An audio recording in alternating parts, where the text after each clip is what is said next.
صلح کلی کا مطلب کیا؟ صلح کلی کا مطلب کیا پوچھتے ہیں نا، صلح کلی کس کو کہتے ہیں؟ تو آپ اپنی زبان میں سمجھ لیجئے، ہم بتا دیں؟ بولے سنا ہے کسی کو برا بھی لگ سکتا ہے، برا تو نہیں لگے گا؟ بولیے برا تو نہیں لگے گا؟ اگر لگے گا بھی تو دوبارہ نہیں بلائیں گے، بس اتنا ہی تو ہے نا؟ تو صلح کلی اپنی زبان میں سن لیجئے، ایک ہوتا ہے مرد اور ایک ہے عورت، ایک مرد ایک، اور جو نہ مرد میں ہو نہ عورت میں وہ کیا ہے؟ بولیے کیا ہے؟ وہی اسی کو مخنث ہجڑا کہا جاتا ہے، جو نہ مرد میں نہ عورت میں، کبھی وہ مرد کی صورت بنا لے مرد میں آ جائے اور کبھی عورت کا لباس پہن کے عورتوں میں گھس جائے، تو اس کا پہچاننا بڑا مشکل ہے۔ تو بس سمجھ لو وہی صلح کلی ہے، جو سنیوں میں بھی جائے دیوبندیوں میں بھی جائے، ایک طرف ہو جاؤ، سنی بن جاؤ اور اعلان کر دو میں وہ سنی ہوں جمیل قادری، مرنے کے بعد میرا لاشا بھی پڑھے گا الصلاۃ والسلام۔ ایسے سنی بنو، ایسے سنی بنو کہ زندہ رہو تو سلام پڑھو، زندہ رہو تو سلام پڑھو، فجر میں پڑھو، ظہر میں پڑھو، عصر میں پڑھو، مغرب میں پڑھو، عشاء میں پڑھو، جمعہ میں پڑھو، صبح پڑھو، شام پڑھو، پڑھتے پڑھتے ایسی عادت بنا لو کہ مرنے کے بعد لاشا بھی پڑھتا جائے الصلاۃ والسلام، الصلاۃ والسلام۔ ایسے سنی بنو۔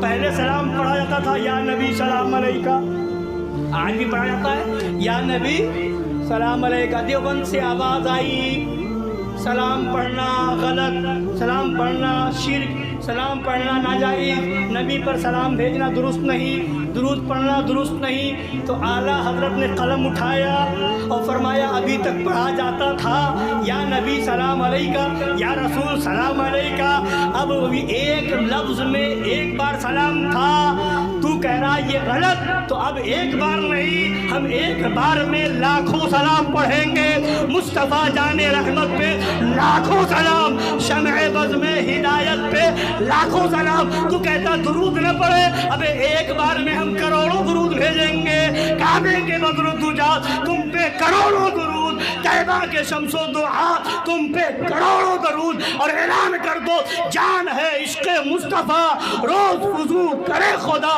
جس کو ہو درد کا مزہ ناز دوا اٹھائے کیوں۔ جہاں کوئی منع کرے تو بڑھا دو، جہاں کوئی منع کرے ایک سلام پڑھا جاتا تھا، اعلیٰ حضرت نے لاکھوں سلام کر دیا، ایک بار درود پڑھا جاتا تھا، اعلیٰ حضرت نے کروڑوں درود بتا دیا۔ اب جب کوئی 11ویں کیوں کرتے ہو تو کہتے کیوں کرتے، ابھی ایک بار کرتے تھے، ہر مہینے کریں گے، ہر مہینے کریں گے۔ اور اگر اعتراض کرو گے ہم کرتے جائیں گے تم جلتے جاؤ، تم چڑھو گے ہم چڑھائیں گے، مگر غوث اعظم سے اپنا تعلق ختم نہیں کریں گے، اس لیے کہ ہمارا عمل اس لائق نہیں کہ ہم اس پہ بھروسہ کر لیں۔ بولے کوئی ہے نماز پڑھ کے یہ سوچ لے کہ ہماری نماز ہمیں بخشوا لے گی؟ کوئی یہ ہے کہ حج کر کے آ جائے کہ ہمارا حج بخشوا لے گا؟ زکوٰۃ دے کر کے یہ سوچے کہ زکوٰۃ بخشوا لے گی؟ کوئی نہیں یہ دعویٰ کر سکتا۔ ارے ہم اور آپ کیا ہیں؟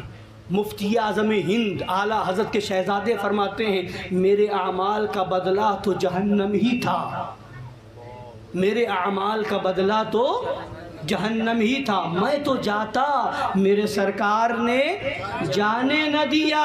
تو بتا کیا چلا کہ ہمارے اعمال اس لائق نہیں کہ ہم بھروسہ کر لیں نماز بخشوا لے گی، روزہ بخشوا لے گا، حج بخشوا لے گا، پتہ نہیں یہ قبول ہے کہ نہیں۔ اور انشاءاللہ غوث اعظم کو وہ پاور ہے، غریب نواز کو وہ پاور ہے، اعلیٰ حضرت کو وہ اللہ کے مقدس ولی ہے اور وہ پاور ہے، نبی کی بارگاہ سے وہ پاور ملا ہے کہ نبی بھی شفاعت کریں گے اور نبی ان سب کو اجازت دیں گے، یہ سب شفاعت کریں گے۔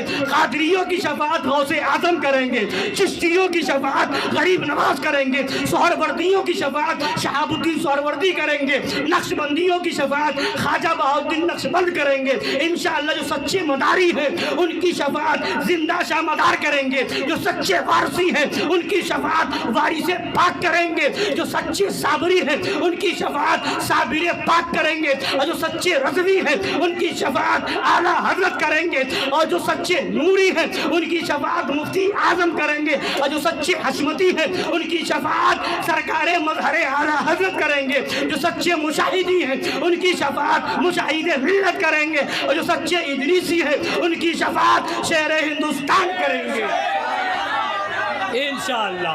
اس لیے عمل میں کمی ہو سکتی ہے، بخشش اس پر نہیں، بخشش ایمان پر ہے، عقیدے پر ہے، عقیدہ مضبوط کیا جائے، ایمان کو مستحکم بنایا جائے، یہی سب سے بڑھ کر کے بخشش کا ذریعہ ہے۔ اگر یہ صحیح ہے تو انشاءاللہ بخشش ہے، اس میں کمی آ گئی تو کوئی بخشش نہیں۔